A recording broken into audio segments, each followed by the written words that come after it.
the studio with me, I have Phil Duff, the co-founder and CEO of Syspro, a company now which is turning over something like $70 million a year in revenue. Just take you right back to the beginning. It must have been strange when your brother phoned up from South Africa, a country you'd never been to, and said, look, come over here, we're going to start a computer business. Just tell us what happened. Well, I was working for Brittany Ferries, a cross-channel ferry company from Plymouth to Roscoff, and yes, he phoned me up April 1977 and said, why don't I come out to South Africa and form a computer company, something I knew nothing about, and there was obviously very early days for computers, and yeah, I decided, yes, why not, I'll emigrate, so I did, and contacted the South African Embassy. They gave me a one-way ticket and £25 in my back pocket, and off I set, rather apprehensive at the time, I seem to recollect. So when you arrived here, and you finally got the business starting, how humble were those beginnings? Well, you know, that was a long time ago. And, you know, we had no concept of where it might end up. Maybe 7 or 8 years later, we had some idea of creating package software, which was sort of relatively unknown then. But in the early days, it was simply a question of creating a company and doing what we call bespoke work, meaning tailored programming around. Then it was a reasonably popular package called STARS from ICL, International Computers Limited, and we wrote around that. And we simply wrote more and more work around this product, and we realized there was a market to create more tailored approach, and it was simply unheard of. People didn't, the idea of doing recurring revenue, if that makes sense, to say, well, if you create something, why not make the same thing available to hundreds of people or thousands of people? It was unheard of. You wrote programs, and I write a few personally. I go to the next client. So the notion of taking a piece of software, am I going on too long about this? No. But this is how the whole thing started, because... So it was a bit like a suit then. You made exactly what somebody wanted and fitted, and there was nothing wrong with doing it. The tailored approach was the correct approach, but we felt there was a way of engaging a wider audience. Even in 1984 was when we came up with the idea that we should take some of the work we'd done and make it available to literally as many people as we can lay our hands on. So those days you couldn't go to the computer shop and buy this sort of software because there were no computer shops. Oh, there was no computer shop, there's no internet, there was no cell phones, there was no way of actually really distributing the software in any way that made sense. But as an entrepreneur, it must have been quite difficult for you, because surely when you told people what you did, most people, 99% of people, wouldn't even understand what on earth you were doing. Well, that's... How was that? Well, I suppose that's true, and so the people, if I had a conversation at a dinner party, I'd end up saying I'm a gynecologist. It was anything to get someone to actually have a conversation with me, because you say you're in computers, they sort of stare blank. In fact, it still happens to this day. People still stare blankly at me. But and from that garage, I mean, you started in a garage like most entrepreneurs. Who was your first client? I mean, do you remember that elation of making your first sale? Well, it was a company called Hippo Manufacturing. And or the Hippo, I don't know if they're still around, but they were extremely helpful. You know, you talk about entrepreneurs and how they start in the game, and how do they get from a 2-person company to be $1 million, whatever it might be. Well, we were sort of unlucky and lucky at the same time. We were very fortunate to come across this company called Hippo Manufacturing. They needed some software written for them, so Chris and I, we tentatively got the job and we started writing for them. And we got very friendly with the MD, and he was extremely helpful. And at some point, when Chris and I realized the only way to write more and more software was to create it using your own machine. Well, there were no laptops. And the notion of having your own computer was like, what do you mean? Because you had to have a room this size to have a decent computer. I mean, it's huge. But we managed to persuade Pat, I can't remember his surname now, at Hippo, to sell us his current computer, and he was extremely helpful. He actually gave us on a loan, and that's really what made us start taking off and writing more and more software. So we were fortunate in that sense, and we were unlucky in the sense no one else really wanted to help us. And that first invoice? Banks, never wanted to help us. How much was it, and how satisfying was it? What? The first invoice. Well, it was odd, because you remember those old typewriters? You know, the things you clunk like this? The very first invoice was Chris. I remember him doing it. He was sitting next to me, and we were saying, look, we've done this work, some sales analysis program, and what do you think? I said, I don't know. I have no idea how much we've spent, a few hours or weeks, whatever, doing it. I don't know. Well, we dreamt up a figure, literally, and then we trebled it, thinking they'll never go for it. Well, they did, because they had no idea. So our first invoice, and I think we've got it framed somewhere, but it was on those, it looks like old parchment these days with this funny letters on the typewriter where you can't see the numbers. So yes, the very first invoice number 1, I remember typing the 1. So let's talk a little bit more about you and your background. Now, your father, you said, was an engineer. He worked in the shipyards in the UK. But you say your grandfather was an entrepreneur, and also he bequeathed you a cautionary tale when it comes to entrepreneurs. Tell us about that. Yes, over the years people have suggested, why don't I list and why don't I invest in this and that, and I've been very cautious about doing that, and I won't forget the tale that my father told me. It was quite some years ago, and we were talking about, I said, Dad, about your dad, tell me some stories. He said, well, actually it wasn't a happy story. I said, well, tell me the story. 1929, February 1929, thereabouts. My father's father was quite wealthy in his own right, and he decided that it would be a great thing to invest all the money. He had a foundry or something like that, and he thought he'd sold the whole lot, and he'd invest everything, every last cent, into stocks and shares in February 1929. And by October, he'd lost the lot. Well, he had a stroke. It was a very sad story, but he had a stroke, and overnight he was paralyzed from the waist downwards, and my father had to look after him from there on in, and he was only 14 or 15 at the time. So it was a salutary lesson. I've never forgotten the story. You have to be so careful about what you'll do with your money, and still to this day, people do not fully understand how IT companies work. Things like Facebook and Google. I mean, Facebook is currently valued 100 times its actual real value. And it may never change. And people are quite happy to invest in things like that. So, what did you think of that listing, just by the way? I mean, 100 billion, was it not? Something ridiculous, 125 or something. What did you think? Well, I think fantastic to Mark Zuckerberg. I mean, it's sort of, well, good for him, but it's grossly overpriced for the value it doesn't really create any true value. It just connects people, albeit 600 million people. I mean, looking at Facebook now, in 1978, when you were writing your programs, did you ever think something like that would happen? No. And the notion of the internet, or where you could connect computers to each computer and have things done automatically. I mean, the days when we wrote software, you had to do something. You as an operator, you would key something in and something would whir away, the lights would flash, and something magical would happen.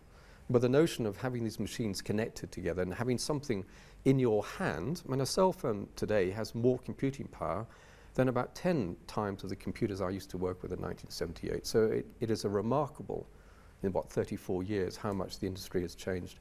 And if you think where we are now, in another 34 years, it's very difficult to comprehend where we're going to get to.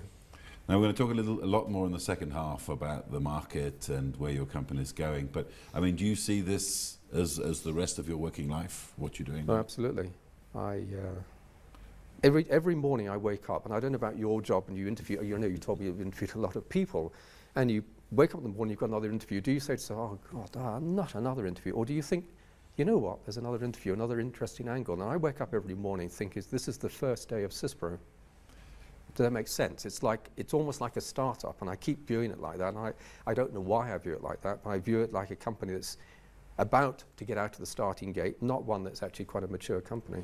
Well, let me tell you, as a journalist, I wake up every single morning thinking this is the next day of the rest of my life. I can tell you, I wake up with the joys of spring every day. I can tell you that for nothing. Yes. Now, a lot of companies have struggled. Africa's often seen the continent as a hard market to crack. Yeah. How do you think you're going to get into it? Well, we've been doing business in Africa for a very long time now, and I don't know that we consider it well, it's not a hard market to crack, not for us, because we've been doing business right through Africa for a very long time. We haven't got offices beyond South African borders, but we've got some very good resellers, value-added resellers, people who do partnerships with us, Nigeria, Kenya, so on and so forth, and we've actually had a very good uptake of companies using our software, Zimbabwe, Malawi, and so on and so forth, yeah. Now, you've got 14,500 users in more than 60 countries around the world. Where does Africa fit in with the global picture when it comes to this software? Well, because it's our home base, Africa is for us as our home territory, and we only started expanding overseas in 1988. I say only, even that's a fair time ago, but that's when we first started looking beyond South African borders. And I think it's very important as a company, if you really want to grow, you have to look beyond your own borders. South Africa is fine, but there comes a point when if you want to be a serious business, you have to look beyond your borders. So we started moving up into Africa, and Zimbabwe was an obvious place for us to go into. And then once we got into Africa, we started looking at overseas. In Australia, we got involved in 1989, and around the same time we got involved in Los Angeles with a couple of guys who wanted to start selling our software, and that's how we grew sort of organically around the world. What about the Australian market? You did mention that in some of the papers you sent to me, that it was an interesting market for you guys. Why was that? Well, because it's a diverse market. You see, South Africa is a fairly well-known, for us now, it's a fairly well-known market. We understand the market, we understand the dynamics and how the culture of the company. But Australia, well, the Australian office also manages the whole of Southeast Asia. That's a hugely diverse area of the planet. And they have different requirements. So in Australia, it tends to be more into distribution rather than manufacturing. Southeast Asia is manufacturing. So the requirements on us as a software vendor differ. And then you go into places like China, which that's a difficult place to crack. That is seriously complicated because of the government legislation and who you do partners with. Yet we've still got some sites there, and we're starting to grow there.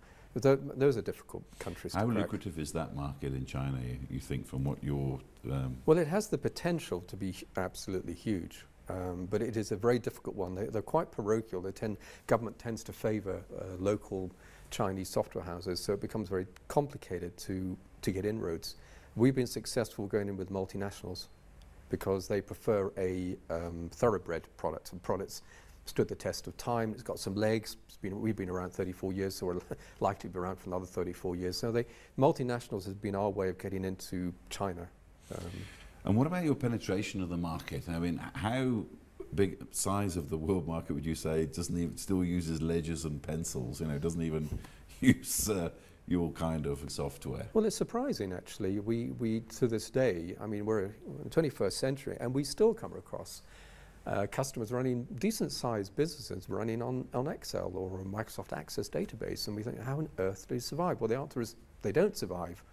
And it takes a while for someone like the CEO of a company to wake up the fact that the whole thing is creaking and seriously needs some massaging. And that's when they start going out to tender. And I'm still surprised how many companies run on this sort of rather archaic way.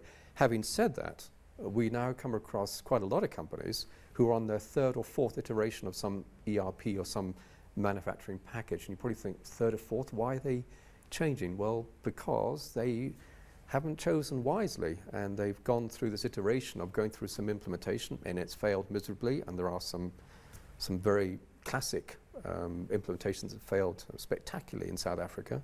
And so when someone says, some bright spark, the CEO says, hang on, we've spent billions on this thing, we haven't got anywhere, it's failed, we need to revisit, we need to find a vendor who will take us through and get us through to the next phase. So we do find, still have those legacy, those proprietary bits of software that we're changing, and we're still changing sites that have been through a 3 or 4 iterative process of changing their software. Now, from a distance, it would look that you've had a dream run, 34 years, 70 million in revenue, growth all over the world, cracking the Chinese market. But I mean, what have been the biggest problems that you've faced in business along the way? What are the biggest problems? The biggest one has to be, I suppose, when we started in 1978, South Africa wasn't exactly the most popular country in the world. So for us to sell around other parts of the world was a challenge. There was little or no help from the South African government, and to this day we have no help from the DTI. Well, we haven't held a hand up either, to be honest, but we've got no help from any funding or any quarter. But the biggest single challenge was trying to persuade people, why don't you take a product, and it happens to be written in South Africa, and they were sort of, okay, all right. And I suppose for a lot of hard work, we really pushed, and we were tenacious about it. We kept wanting things to happen. We found some very good partners around the world who would run with us.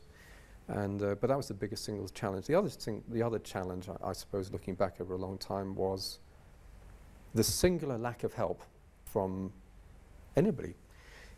Back in the days when computers were really a foreign entity, and they were a very big risk. So I remember going to a bank in the very early days and saying, look, why don't you lend us, say, 100,000 Rand? We want to buy our first computer. And you remember I told the story about Hippie. Okay. So I remember phoning up a bank. I can't remember who it was. It didn't really matter because all banks were basically the same. and said, why don't you lend us 100,000, we'll buy this computer and we're going to do this, and we had a business strategy. So they turned around and said, basically, no. In fact, the story about that is I was concerned about our offices. They were quite small.